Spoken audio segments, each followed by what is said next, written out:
Today, we're gonna be checking out the cheapest sim racing wheel stands on the market that actually look usable, at least from the pictures. There are plenty of dirt cheap options on the market out there, but let's face it, just taking a quick glance at them and you instantly know that they would be as useful as my driving skills when I'm drunk.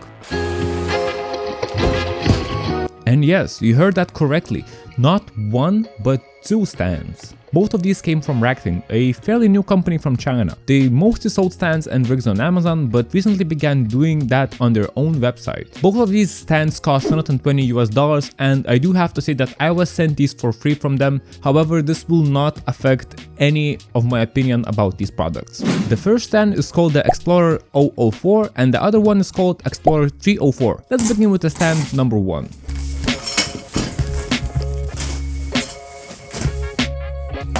Now, one thing I really began hating on recently is the amount of plastic wrapping they use. Like, look at this. Do you really need to wrap all of this in just plastic and use that many zip ties? Like, just look at it. This is the amount of product you actually get, and this is the amount of plastic that comes with it. That is so much plastic, and honestly, companies these days really should rethink how they package their stuff because that is a lot of plastic. But let's see what do we actually get with it. So as I mentioned, some stickers and a user's manual, I guess, of an installation guide. And then yeah, we got this, I guess, this frame, a few mounts for the pedals, shifter, the wheel, and some bolt. Oh, and this shifter cradle, which I guess you can put your chair in it and it won't slide, which is pretty good, I think. And then I saw something I did not expect to see on a new stand. Straight up rust. Okay, so my first impressions, wow, it's bad actually. First of all, it came rusty. Some parts are genuinely just covered in rust or beginning to rust. There are some random bubbles on the pedal plate. It feels extremely unrigid even when just assembling it, and this chair cradle is generally the worst thing I've ever seen. It moves, it slides, I don't understand why it's even there.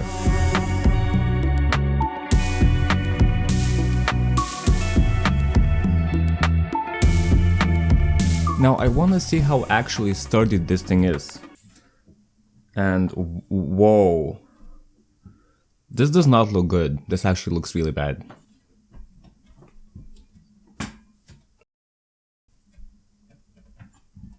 Holy shit, it's awful.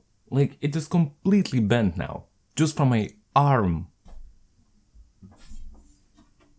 Okay, let's try this one now. I hope this is gonna be a bit stronger.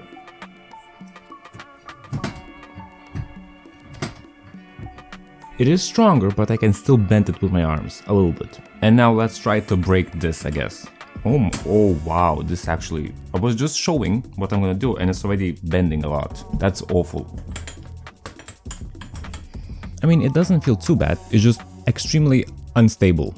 Because this is basically how you move it and, well, it shows very little stability. Also, I just noticed how many air bubbles this plate has. I will regret this.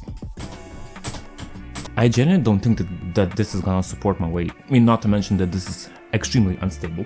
I am sitting on a table right now, not fully, so this is basically just my legs out here. And I can feel whenever I try to put more force on my toes, it flexes and it would collapse instantly if I began to... Okay, I'm trying.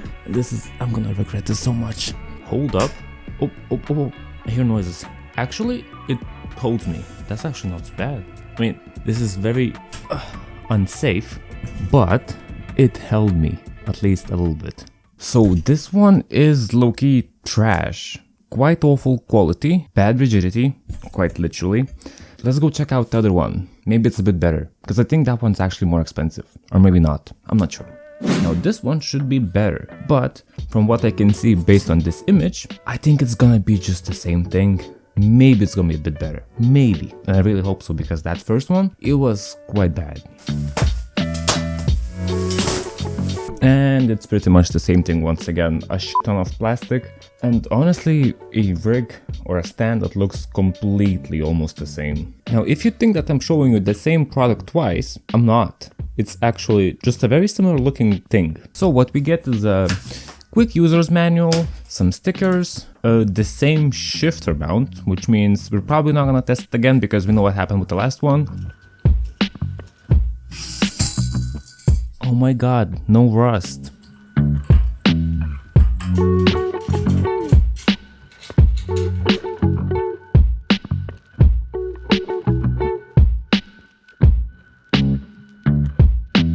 Now, genuinely, this thing feels much better already from the first look. It feels much sturdier, much more rigid, at least the bottom of this rig. Now the top, basically this wheel plate and the shifter plate are exactly the same, so I'm not gonna test them anymore because they're quite weak. But the other part of this rig is fairly decent quality, and I really want to test out one thing, which is out here.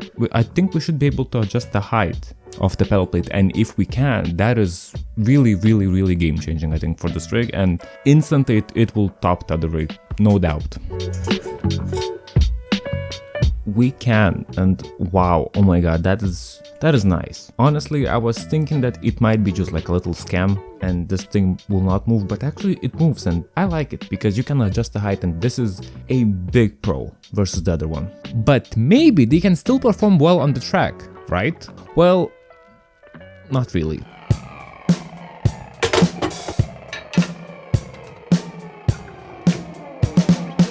Okay, so my first impressions is this feels extremely unstable.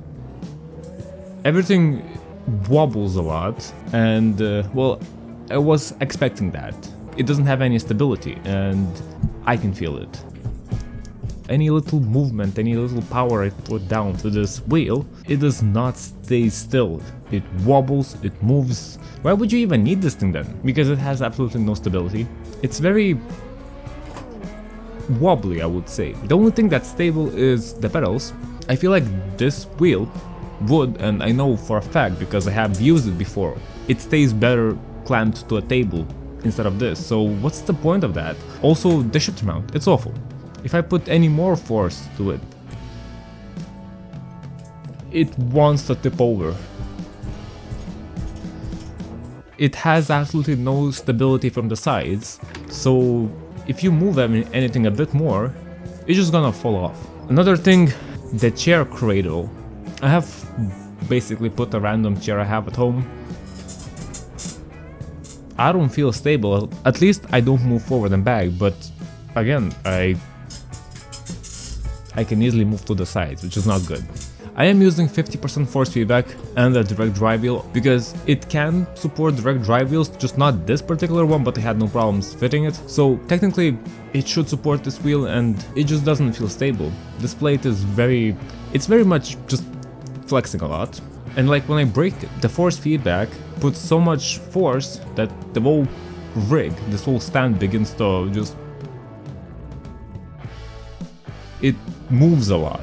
What if we crank the force feedback to 100%?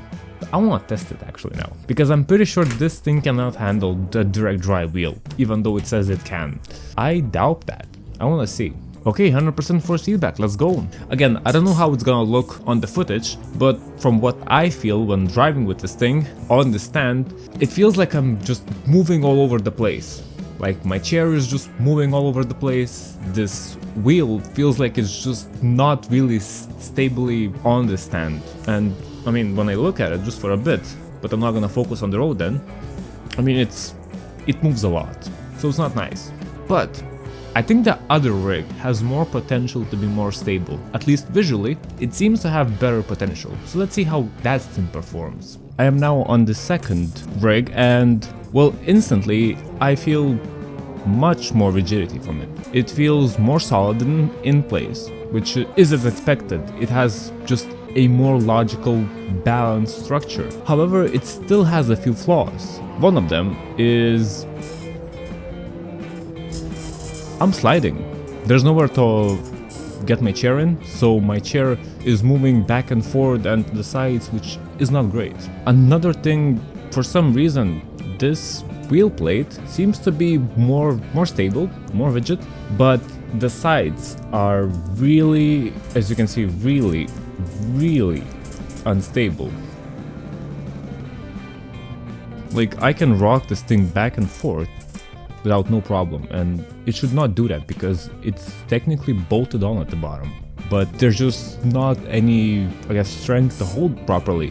Now the shifter does feel a bit more solid, at least it doesn't want to tip over as bad as it did on the first stand, but it's still not great. Now I can instantly feel more confident, at least when holding the wheel. It feels just more actually stable, like it doesn't feel like it's wobbling that much as it did on the previous one, but on this one my feet are not feeling confident. I feel like I cannot press brakes and gas as much as I would like to, because otherwise I will begin to slide and then I have to.